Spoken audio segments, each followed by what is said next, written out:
A 30-year-old boxer seeks evaluation by his physician after he noticed swelling at the angle of his jaw a few days ago.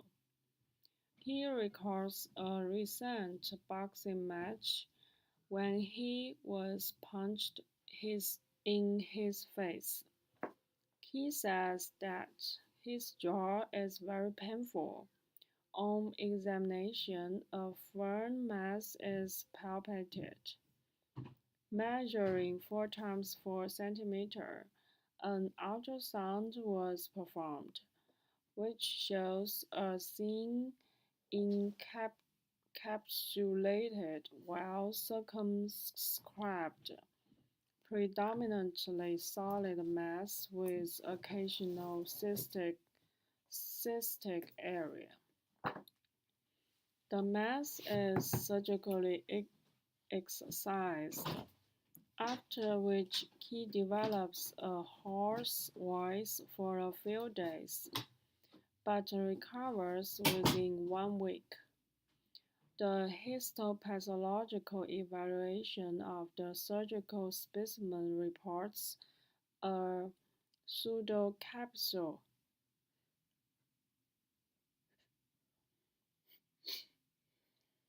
with a hypocellular stromal component consisting of a myxoid background and cartilage arranged in clusters, and a hypercellular epithelial component with cells arranged in sheets and trabecula. From which of the following structure did the mass most likely arise?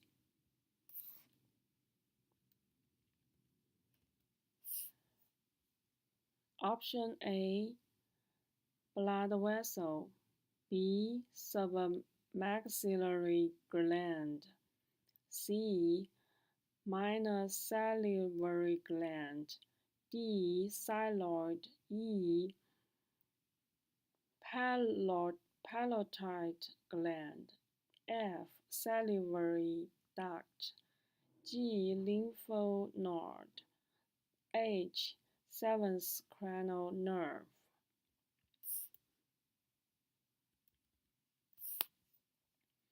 The correct answer is E. The surgical excised jaw mass from his patient is a pleomorphic adenoma which arises from the parotid gland. Usually, pleomorphic adenomas are painless, but because this patient had recent trauma to his face, the area might be tender. An ultrasound is helpful because an ultrasound can show if the mass is solid or cystic, encapsulated or unencapsulated, but an ultrasound cannot determine the origin of the lesion.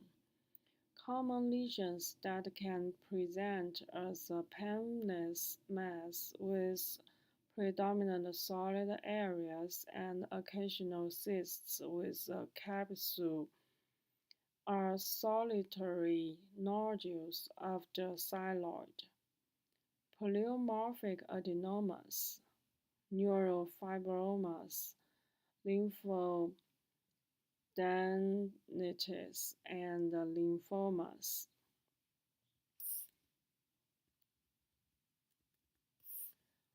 The pathological features in the excised specimen, which is a pleomorphic adenoma, will most likely show a thinned out fibrous connective tissue around the gland. The stroma has areas that are blue in color, which resemble cartilage, and the cells are spaced apart, The epithelial cells are in sheets and closely spaced. Another common benign tumor is a Watson tumor of the salivary gland. A Watson tumor is also solid, but has a predominantly cystic appearance on close examination, and a double layer of epithelial cells on lymphoid aggregates on histological examination. Option A, the patient had a tender swelling, which was attributed to a hematoma due to trauma during his boxing match. Hematomas are a collection of blood from ruptured blood vessels. However, the ultrasound findings and the histopathological report do not support this diagnosis.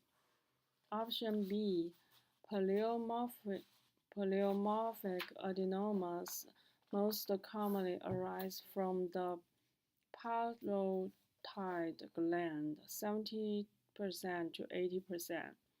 The percentage of submaxillary gland involvement is only about approximately 10%. Option C, minor salivary glands are located all over the oral cavity within the submucosal of the buccal, labial, and lingual mucosal, the soft and hard plate, and the floor of the mouth.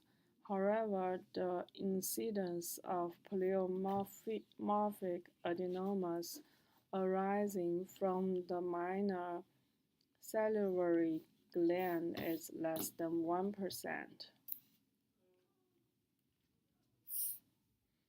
Option D, lesions of the thyroid gland usually do not present as a jaw mass. However, aberrant thyroid tissue can be present anywhere in the region of the neck. Ultrasonography cannot differentiate between a thyroid lesion from a parotid gland lesion. Pleomorphic adenomas do not arise from the thyroid gland. A hoarse voice also occurs in patients with recent thyroidectomy due to damage to the recurrent laryngeal nerve. However, in this case, the temporary complication of hoarseness can be attributed to an injury to the vocal cords during incubation.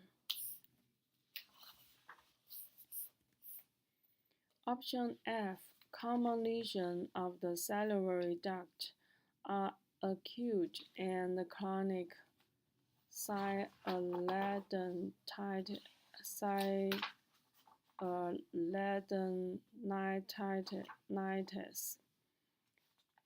Neither of these lesions present as a solid jaw mass, although usually very painful. Option G, painless mass arising from lymph nodes are composed of lymphomas and lymphadenitis. Lymph node lesions usually occur at the angle of the mouth. The ultrasound finding of a mixed solid and cystic mass is common in lymph node lesions, as well as in pleomorphic adenomas. However, the histopathological findings help differentiate one from the other.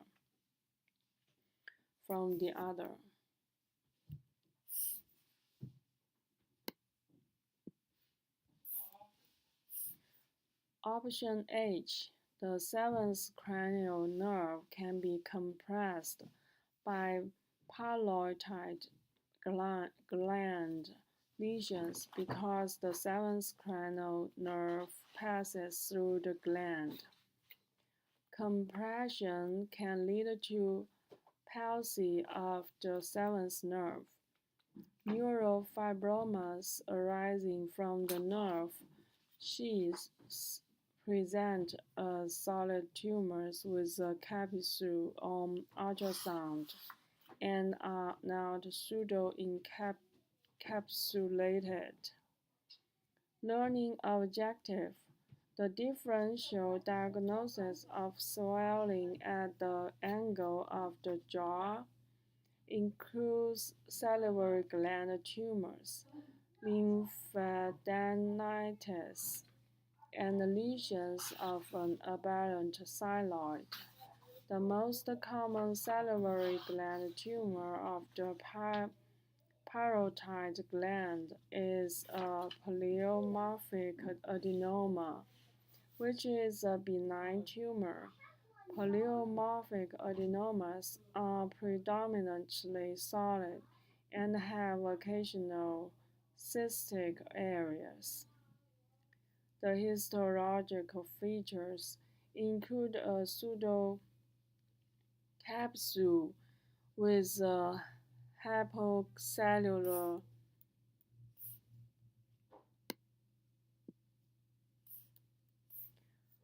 stromal component consisting of a myxoid background and cartilage arranged in clusters, and a hypercellular epithelial component with cells arranged in sheaths and trabecular.